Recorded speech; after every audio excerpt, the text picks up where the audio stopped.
హృదయపూర్వకంగా నమస్కారం. 16 సంవత్సరాల కిందట పెద్దలు కేసీఆర్ గారి నాయకత్వంలో ఆనాడు తెలంగాణ ఉద్యమాన్ని, తెలంగాణ రాష్ట్ర సాధన కోసం ఆ రోజు కేసీఆర్ గారు తెగువతో తెగింపుతో ఇచ్చిన పిలుపు, కేసీఆర్ సచ్చుడో తెలంగాణ వచ్చుడో ఏదో ఒకటి జరగాలే అనే ఒక పిలుపునిచ్చి ఆ రోజు తెలంగాణ సమాజాన్ని కదిలించిన రోజు దీక్షా దివస్. 16 సంవత్సరాల కిందట 2009 నవంబర్ 29 నాడు కేసీఆర్ గారు కరీంనగర్లో బయలుదేరి సిద్దిపేటకు పోయే క్రమంలో ఆ రోజు వారిని అరెస్టు చేసి వరంగల్ మీదుగా ఖమ్మం జైలుకి తీసుకుపోయిన సందర్భం నా మనసులో ఇంకా తాజాగా తిరుగుతూనే ఉన్నది. నాకు ఇంకొకటి బాగా గుర్తున్న అనుభవం, ఆ రోజు కరీంనగర్లో అరెస్ట్ చేసిండ్రు అల్గనూరు చౌరస్తాల. అరెస్టు చేసిన తర్వాత కేసీఆర్ గారిని కారులో వేసుకొని లక్ష్మీకాంతరావు గారిని, కేసీఆర్ గారిని, నాయన్ నరసింహారెడ్డి గారిని కారులో వేసుకొని ముందుకు వెళ్ళిపోయినారు. అనుకోకుండా అక్కడ జయశంకర్ గారు, పెద్దలు ప్రొఫెసర్ జయశంకర్ గారు అల్గనూరు చౌరస్తాలనే పోలీసు వాళ్ళు వారిని పికప్ చేయడం కొద్దిగా హడావుడిలో మర్చిపోయినారు. మేము కరెక్ట్గా ఇంకొక 2 నిమిషాల తర్వాత అక్కడ చేరుకున్నాం. చేరుకున్న తర్వాత జయశంకర్ గారిని తీసుకొని కారులో ఎక్కి కేసీఆర్ గారిని వారికి తీసుకుపోయిన పోలీస్ జీబులను వెంబడిస్తూ మేము కూడా బయలుదేరి వరంగల్ దిక్కు వచ్చేసినప్పుడు సరిగ్గా కాకతీయ విశ్వవిద్యాలయం దగ్గర చౌరస్తా కాడ పిల్లలందరూ రోడ్డుకెక్కి ఆ రోజు రాస్తారోకో చేస్తూ ఉన్నారు. రాస్తారోకో చేస్తుంటే నేను దిగి జయశంకర్ సార్నేమో, సార్ మీరు ఇంటికి పోండి, నేను ఇక్కడ ధర్నాలో కూర్చుంటా అని చెప్పి అక్కడ ధర్నాలో కూర్చుంటే ఆ రోజు అరెస్ట్ చేసినారు పోలీసు వాళ్ళు. అరెస్ట్ చేసి తీసుకొని పోయినారు. తీసుకొని పోతుంటే మళ్ళీ హన్మకొండ చౌరస్తాలో పోలీస్ వ్యాన్ దుంకి ఆడికెళ్ళి బయలుదేరి పక్కనే జయశంకర్ గారి ఇల్లుంటే ఆ ఇంట్లోకి పోయి అక్కడ అందరం కూడా కూర్చున్న తర్వాత ఒక 2 గంటల తర్వాత పోలీసు వాళ్ళు వచ్చి మిమ్మల్ని ఆల్రెడీ అరెస్ట్ చేసినాం, మీరు తప్పించుకున్నారు, మళ్ళీ తీసుకుపోతామని చెప్పి తీసుకుపోయి వరంగల్ సెంట్రల్ జైల్లో ఆ రోజు నన్ను ఇక్కడనే ఇదే వరంగల్ గడ్డ మీద జైల్లో పెట్టి తెల్లారి రాత్రి 30 తారీఖు రాత్రి ఎప్పుడో దగ్గర ఒక 30-35 గంటల తర్వాత విడుదల చేస్తే వెంటనే బయలుదేరి ఖమ్మంలో ఎక్కడైతే కేసీఆర్ గారు ఉన్నారో అక్కడ పోయినాం. ఇక తర్వాత 11 రోజుల దీక్ష. ఆ దీక్ష తర్వాత తెలంగాణ సమాజం మొత్తం కదిలి, తెలంగాణలోని విద్యార్థి లోకం మొత్తం కదిలి, అది కేయూ కావచ్చు, ఓయూ కావచ్చు, వేరే విశ్వవిద్యాలయాలు కావచ్చు, అన్ని విశ్వవిద్యాలయాలు కథన భూమిని తలపించే విధంగా, యుద్ధ భూమిని తలపించే విధంగా మరి పూర్తి స్థాయిలో విద్యార్థుల పోరాటంతో ఎక్కడికక్కడ వీరోచితంగా తెలంగాణ కదిలింది. శ్రీకాంతాచారి ఆత్మ బలిదానంతో మొదలైన మలిదశ తెలంగాణ ఉద్యమం ఒక్కసారి ఉవ్వెత్తున ఎగిసిపడి 2009 దీక్షా దివస్ నాడు ప్రారంభమైంది. అంటే సరిగ్గా 11 రోజుల పాటు కేసీఆర్ గారి నిరాహార దీక్ష ముగిసేదాకా, తెలంగాణ ప్రకటన వచ్చేదాకా అద్భుతంగా ఒక సముద్రం అలలాగా ఎగిసిపడ్డది. ఒక తుఫాను వాతావరణం సృష్టించింది 16 ఏళ్ల కిందట. కానీ చాలామంది పిల్లలకు, ఈ తరం పిల్లలకు దీక్ష గురించి తెలియదు, తెలంగాణ ఉద్యమ పోరాటం గురించి తెలియదు. ఎందుకంటే వాళ్ళ తప్పు కాదు, రాష్ట్రం వచ్చి 12 ఏళ్ళ కాబట్టి ఆ రోజు నా కొడుకే ఉన్నాడు, నా కొడుకు వయసు ఇప్పుడు 20, ఆ రోజు 8 ఏళ్ళు. మరి ఆ రోజు 8 ఏళ్ళు ఉన్న పిల్లగానికి తెలంగాణ ఉద్యమం ఏం తెలుస్తుంది? కేసీఆర్ గారు చేసిన త్యాగము, పోరాటము, మన విద్యార్థుల అమరవీరుల బలిదానాలు, తెలంగాణలోని అన్ని కులాలు మతాలు ఆ రోజు జేఏసీగా ఏర్పడి ఎంత అద్భుతంగా కదం దొక్కినాయో ఇవన్నీ కూడా మర్చిపోలేని సందర్భాలు. అందుకే ఆ దీక్షా దివస్ స్ఫూర్తితో, కేసీఆర్ గారి పోరాట స్ఫూర్తితో, తెలంగాణ విద్యార్థుల పోరాట స్ఫూర్తితో, తెలంగాణ ఉద్యోగుల పోరాట స్ఫూర్తితో, తెలంగాణ జర్నలిస్టుల పోరాట స్ఫూర్తితో, ఆనాటి పోరాట స్ఫూర్తిని తిరిగి ఒక్కసారి తలుచుకొని మళ్ళీ తెలంగాణను ఈరోజు దోచుకుంటున్న, తెలంగాణ ప్రజలను రాచి రంపాన పెడుతున్న కాంగ్రెస్ పార్టీకి బుద్ధి చెప్పడానికి ఆనాటి త్యాగ నిరతిని, ఆనాటి పోరాట స్ఫూర్తిని అందిపుచ్చుకొని ముందుకు పోవాలన్న ఉద్దేశంతోనే మన పార్టీ ఆధ్వర్యంలో ప్రతి సంవత్సరం నవంబర్ 29 నాడు దీక్షా దివస్ అనే కార్యక్రమం మనం చేస్తూ ఉన్నాం. పెద్దలు వినయ్ భాస్కర్ గారు ప్రతి సంవత్సరం కూడా జర్ర జర్ర జర జర్ర వినూరు తమ్మి జర మీ లొల్లి గిట్ల బాగానే పెడతారు కానీ కొద్దిగా వినూరు జర అప్పుడప్పుడు వినూరు 11 రోజుల పాటు కార్యక్రమాలు చేస్తాడు వినయ్ భాస్కర్ గారు ప్రతి సంవత్సరం. ఇక్కడ ఉండే కవులను, కళాకారులను, రిటైర్డ్ ఉద్యోగులను, విద్యార్థులను, ఇతర కార్మిక సంఘాలను అందరినీ కలుపుకొని 11 రోజుల పాటు కార్యక్రమాన్ని విజయవంతంగా ప్రతి సంవత్సరం కూడా హన్మకొండలో వినయ్ భాస్కర్ గారు నిర్వహిస్తూ ఉంటారు. ఏ దీక్షతోనైతే తెలంగాణ చరిత్ర మలుపు తిరిగిందో, ఏ దీక్షనైతే తెలంగాణ సాధించిందో, ఏ దీక్షనైతే ఇవాళ రాష్ట్రాన్ని మనకు తెచ్చిపెట్టిందో ఆ దీక్షను గుర్తు చేసుకోవాల్సిన బాధ్యత, ఆ పోరాటాన్ని గుర్తు చేసుకోవాల్సిన బాధ్యత, ఆ మహానాయకుడికి అండగా నిలబడాల్సిన బాధ్యత మనందరి మీద ఉన్నది. కాబట్టే 29 నవంబర్ మళ్ళీ ఒక్కసారి గట్టిగా కదం దొక్కాలని చెప్పి హనుమకొండలోని మా అన్నదమ్ములకు, ఆడబిడ్డలందరికీ నా ప్రార్థన. మీ అందరికీ తెలుసు 10 ఏళ్ళు కేసీఆర్ గారి ప్రభుత్వంలో ఏం జరిగింది, ఏం జరగలేదు. ఇవాళ మీ అందరికీ నేను కొత్తగా చెప్పాల్సిన అవసరం లేదు. ఇక నేను అందులోకి పోతే మళ్ళీ అసలు ఈ మన కార్యక్రమం పెట్టుకున్న ఉద్దేశమే పక్కకు పోతుంది. ఒక మాట మాత్రం నేను చెప్పదలుచుకున్నా, ఒక్క మాటను మాత్రం నేను మీకు గుర్తు చేయదలుచుకున్నా. సరే, మనం ఓడిపోయినాం, హన్మకొండల తెలంగాణ రాష్ట్రంలో ప్రభుత్వం పోయింది అనే బాధ కొంతమందికి మన వాళ్ళకు ఉండొచ్చు. కానీ ఏం బాధ ఎక్కువ నిరుత్సాహపడవలసిన అవసరం ఏం లేదు. ఎందుకంటే ప్రజలకు ఇప్పటికే అర్థమైంది. ప్రజలు ఇప్పటికే బయట మాట్లాడుతున్నారు, ఇప్పటికే గుర్తు చేసుకుంటున్నారు. కేసీఆర్ గారు మళ్ళీ తిరిగి రావాలి, రాష్ట్రానికి ముఖ్యమంత్రి కావాలి, కేసీఆర్ గారి నాయకత్వమే కావాలి అనే మాట ఇవాళ మొత్తం రాష్ట్రంలోని ప్రతి సోదరుడు, ప్రతి సోదరి చెప్తున్నది, ప్రతి అక్క చెల్లె చెప్తా ఉన్నది. అప్పుడప్పుడు ఇట్లా జరగడం కూడా మంచిదే. ఎందుకంటే చీకటిని చూస్తేనే వెలుగు విలువ తెలుస్తుంది, చీకటిని అనుభవిస్తేనే వెలుగు విలువ తెలుస్తుంది, కష్టపడితేనే సుఖం విలువ తెలుస్తుంది. అట్లాగే అప్పుడప్పుడు గాడిదలను చూస్తేనే గుర్రం విలువ కూడా తెలుస్తుంది. అందుకే నేను చెప్పేది బాధపడేది ఏం లేదు, బాధపడేది లేదు, భయపడేది అంతకంటే లేదు. వినయన్న ఇక్కడికి వస్తున్నప్పుడు చెప్పిండు, అన్న మన పిల్లల మీద పోలీస్ కేసులు, దొంగ కేసులు పెడుతున్నారు అని. పిల్లల మీద పెడతారు, పెద్దవాళ్ళ మీద పెడతారు, ఎందుకంటే వాళ్ళకు పరిపాలన చేతనైతే లేదు. నేను ఇక్కడికి రాగానే అందుకే ముందుగాల పోయి మన వరంగల్ న్యాయవాదుల బృందానికి ధన్యవాదాలు చెప్పిన వారందరికీ కూడా, మా అడ్వకేట్లు ఉద్యమంలో ఏ పాత్ర అయితే పోషించినరో, ఉద్యమంలో ముంగటుండి ఎట్లయితే నడిపించిర్రో మళ్ళీ అట్లే నడిపిస్తున్నారు. మా పిల్లలకు అండగా నిలబడ్డారు, పార్టీ కార్యకర్తలకు అండగా నిలబడ్డారు. ప్రభుత్వం చేస్తున్న అన్యాయానికి వ్యతిరేకంగా న్యాయం కోసం నిలబడ్డ న్యాయవాదులకు నేను హృదయపూర్వకంగా వారికి ధన్యవాదాలు చెప్తా ఉన్నా. మీ అందరి తరఫున కూడా హృదయపూర్వకంగా వారికి కృతజ్ఞతలు చెప్తా ఉన్నా. భయపడాల్సిన అవసరం లేదు, ఎందుకంటే ఈ ప్రభుత్వం ఒక్కొక్కటిగా తన నిజ రూపాన్ని బయట పెట్టుకుంటూనే ఉన్నది. మీరు ఒక చిన్న ఉదాహరణ, ఇవాళ ఇక్కడికి వస్తుంటేనే నేను పరకాలకు పోయి వచ్చిన, అందుకే కొద్దిగా ఆలస్యమైంది. అక్కడ మనం కట్టిన టెక్స్టైల్ పార్క్ కేసీఆర్ గారి ప్రభుత్వంలో, కేసీఆర్ గారి ఆలోచనకు అనుగుణంగా ఒకప్పటి అజంజాహీ మిల్లు ఏదైతే వరంగల్లో ఒకనాడు 1000 మందికి ఉపాధి కల్పించిందో, అజంజాహీ మిల్లు ఉమ్మడి ఆంధ్రప్రదేశ్లో మూతబడ్డది. కేసీఆర్ గారు ఒక విజన్తో, ఒక దార్శనికతతో, ఒక ప్రణాళికతో ఒకటే మాట చెప్పినారు మాకు ఆనాడు ప్రభుత్వంలో. బంగారం అసొంటి తెల్ల బంగారం, పత్తి వండించే నేల వరంగల్లో పుష్కలంగా ఉన్నది. వరంగల్ నుంచి నేతన్నలు ఇవాళ మన వరంగల్ ఈస్ట్ వరంగల్ కావచ్చు, వరంగల్ కాన్స్టిట్యున్సీ కావచ్చు, పాలకృతి కావచ్చు, జనగామ కావచ్చు, ఎన్నో ప్రాంతాలలో అద్భుతమైన టాలెంటెడ్ నేతన్నలు ఉన్నారు. కానీ ఇక్కడ మిల్లులు మూతబడి ఇక్కడ బతుకుదెరువు లేక సూరత్కు పోయిన వాళ్ళు 1000 మంది ఉన్నారు. షోలాపూర్, భివాండి ఎత్తుక్కుంటూ బతుకుదెరువు కోసం పోయిన వాళ్ళు 1000 మంది ఉన్నారు.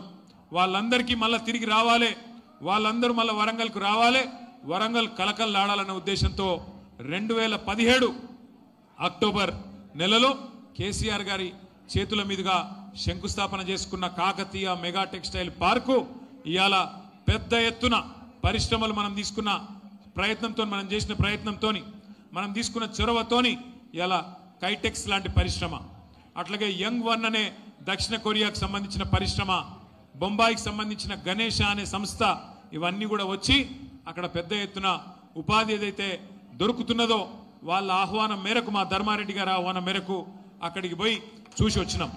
అక్కడ పోయినప్పుడు చాలా మంది పరకాలకు సంబంధించిన నాయకులు రూరల్ నాయకులందరూ కలిసి వాళ్ళు అడుగుతున్నారు, అన్నా మరి బీసీ రిజర్వేషన్ల మీద మనం ఏం చెప్పాలి అన్నారు. ఏం చెప్పేది ఉన్నది మీకు తెలుసు. బీసీ డిక్లరేషన్ అని తెచ్చింది కాంగ్రెస్ పార్టీ 2023 నవంబర్ మాసంలో నవంబర్ 10 నాడు, 2 ఏళ్ల కిందట ఆ రోజు కామారెడ్డిలో బీసీ డిక్లరేషన్ అని పెట్టింది. ఏమేం చెప్పిండ్రల్లా బీసీలకు బలహీన వర్గాలకు 42% రిజర్వేషను, విద్యలో, ఉద్యోగాలలో, ప్రభుత్వ కాంట్రాక్ట్లలో, అట్లాగే రాజకీయ ప్రాతినిధ్యంలో కూడా 42% వాటా ఇచ్చి తీర్థం 6 నెలలనే ఇస్తామని చెప్పి నమ్మబలికి బీసీల ఓట్లు వేయించుకున్నది కాంగ్రెస్ పార్టీ. మరి గెలిచినాక 6 నెలలు కాదు, మరి 2 ఏళ్ళు అవుతుంది. ఇంకొక వారం రోజులు అయితే 2 నెలలు నడిచిపోతుంది. పెద్ద పెద్ద డైలాగులు కొట్టిండ్రు. 42% ఇస్తామన్నారు. దేశంలో ఎవ్వరు చేయని విధంగా మేమే కులగణన చేసినాం, దానికి 160 కోట్లు ఖర్చు పెట్టినాం అని డైలాగులు కొట్టిండ్రు. ఏం సాధించిండ్రు మరి కులగణన చేసి? ఏం సాధించిండ్రంటే కేసీఆర్ గారు సమగ్ర కుటుంబ సర్వేలో 51% ఉన్నారు బలహీన వర్గాల సోదరులు, బీసీ సోదరులు అని కేసీఆర్ గారు తెలిస్తే, వీళ్ళు వచ్చినాక వీళ్ళ సర్వేతోని 5% జనాభా తగ్గించిండ్రు. 51% లేరు, 46% ఉన్నారని చెప్పి అందులో తప్పుడు నివేదిక ఇచ్చిండ్రు. తప్పుడు నివేదిక వేయడమే కాదు, కమిషన్ అని వేసిండ్రు, ఇంకేదో వేసిండ్రు, జీవో అన్నారు, ఇంకేదో అన్నారు, ఇంకేదో అన్నారు. ఒకటే పార్టీ 5 రకాలుగా మాట్లాడింది. ఒకసారేమో ఢిల్లీకి పోతారు, రాజ్యాంగ సవరణతోనే రిజర్వేషన్ అంటారు. ఇంకోసారి హైదరాబాద్లో ఇక మేము అసెంబ్లీలో బిల్లు పెట్టినాం అయిపోయింది పో అని ఒకసారి అంటారు. మూడోసారి క్యాబినెట్లో ఆర్డినెన్స్ ఇచ్చేసినాం పోన్రి అని ఇంకోసారి అన్నారు. నాలుగోసారి ఆర్డినెన్స్ కాదు, బిల్లు కాదు, రాజ్యాంగ సవరణ కాదు, మేము జీవో ఇచ్చినాం, జీవోతో అయిపోయింది పో అని జీవో ఇచ్చినామన్నారు. ఇక ఆఖరికి ఏం చేసిర్రు మరి? ఇవన్నీ కాదు, పార్టీ పరంగానే రిజర్వేషన్ ఇస్తామని చెప్పి పార్టీతో సంబంధం లేకుండా జరిగే పంచాయతీ ఎన్నికల్లో పార్టీ పరంగా రిజర్వేషన్ ఇస్తామని చెప్పి సన్నాయి నొక్కులు నొక్కి నిన్న సాయంత్రం కొత్తగా ఎలక్షన్ నోటిఫికేషన్ ఇచ్చారు. పంచాయతీ ఎన్నికలకు, సర్పంచ్ ఎన్నికలకు ఏమిచ్చిండ్రల్లా 42% అని చెప్పి 160 కోట్లు ఖర్చు పెట్టి రాహుల్ గాంధీ శుభాషు ఇంతకంటే గొప్ప కార్యక్రమం లేదు అని రాహుల్ గాంధీ బీహార్లో డబ్బగొట్టి ఇచ్చేసిన 42% రిజర్వేషన్లని కాకమ్మ కథలు చెప్పి ఆఖరికి నిన్న పంచాయతీ ఎన్నికల నోటిఫికేషన్ ఇస్తే ఏం చేసిండ్రల్లా? ఇదివరకు కేసీఆర్ ప్రభుత్వంలో ఇచ్చిన 24% రిజర్వేషన్లను తగ్గించి 17% చేసిండ్రు. ఇవాళ ఇక్కడ 42 చెప్పింది, ఇచ్చిందేమో 17%. ఇంతకంటే అన్యాయం బలహీన వర్గాలకు నాకు తెలిసి భారతదేశంలో ఎన్నడూ ఏ ప్రభుత్వం కూడా చేయలేదు.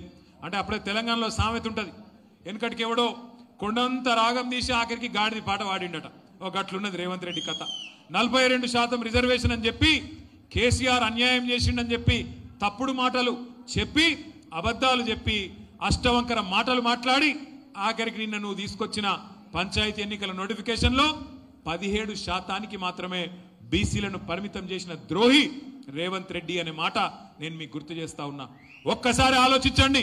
తెలంగాణలోని బలహీన వర్గాల మేధావులు, బలహీన వర్గాల సోదరులు సోదరిమణులు 42% అని మాట ఇచ్చి ప్రభుత్వ కాంట్రాక్టులలో ఇస్తా, విద్యలో ఇస్తా, ఉద్యోగాలలో ఇస్తా, అట్లాగే రాజకీయంగా వాటా ఇస్తా, 1,00,000 కోట్ల బడ్జెట్ పెడతా, సంవత్సరానికి 20,000 కోట్లు మీకు బడ్జెట్లోనే పెడతా అని నమ్మించి తడి గుడ్డతోని గొంతు కోసిన రేవంత్ రెడ్డి ప్రభుత్వాన్ని ఏం చెయ్యాలో మీరే నిర్ణయించాలని చెప్పి కూడా నేను తెలంగాణలోని బలహీన వర్గాల మా బిడ్డలకు, మా అన్నదమ్ములకు నేను కోరుతా ఉన్నా.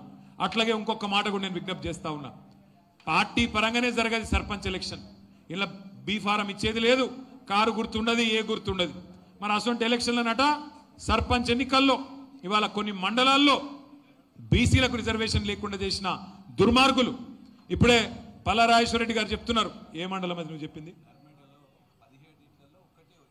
నర్మెట్ట మండలం జనగామ 17 సర్పంచ్ 17 గ్రామ పంచాయతీలుంటే ఒక్కటి బీసీ రిజర్వేషన్. ఇంకా కొన్ని మండలాలు నా దగ్గర, నా కాన్స్టిట్యున్సీలో వీర్నపల్లి అనే మండలం ఉంటుంది. మొత్తంగా ఒక్కటంటే ఒక్కటి కూడా ఇవ్వలేదు. మొత్తం మండలంలో ఒక్కటి రిజర్వేషన్ లేదు.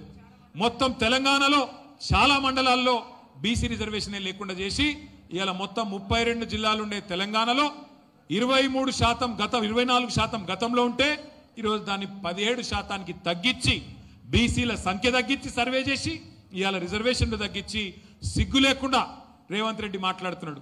నేను చీరిచ్చినా చీర కట్టుకోనరి కాంగ్రెస్ కోటేయనరట.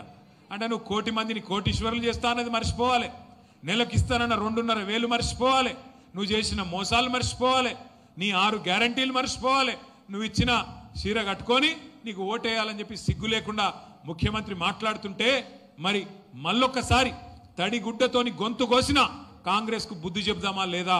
బలహీన వర్గాల ఆడబిడ్డలు అన్నదమ్ముళ్ళు ఆలోచించాలని చెప్పి నేను కోరుతా ఉన్నా. ఇంకొక మాట కూడా నేను కోరుతా ఉన్నా.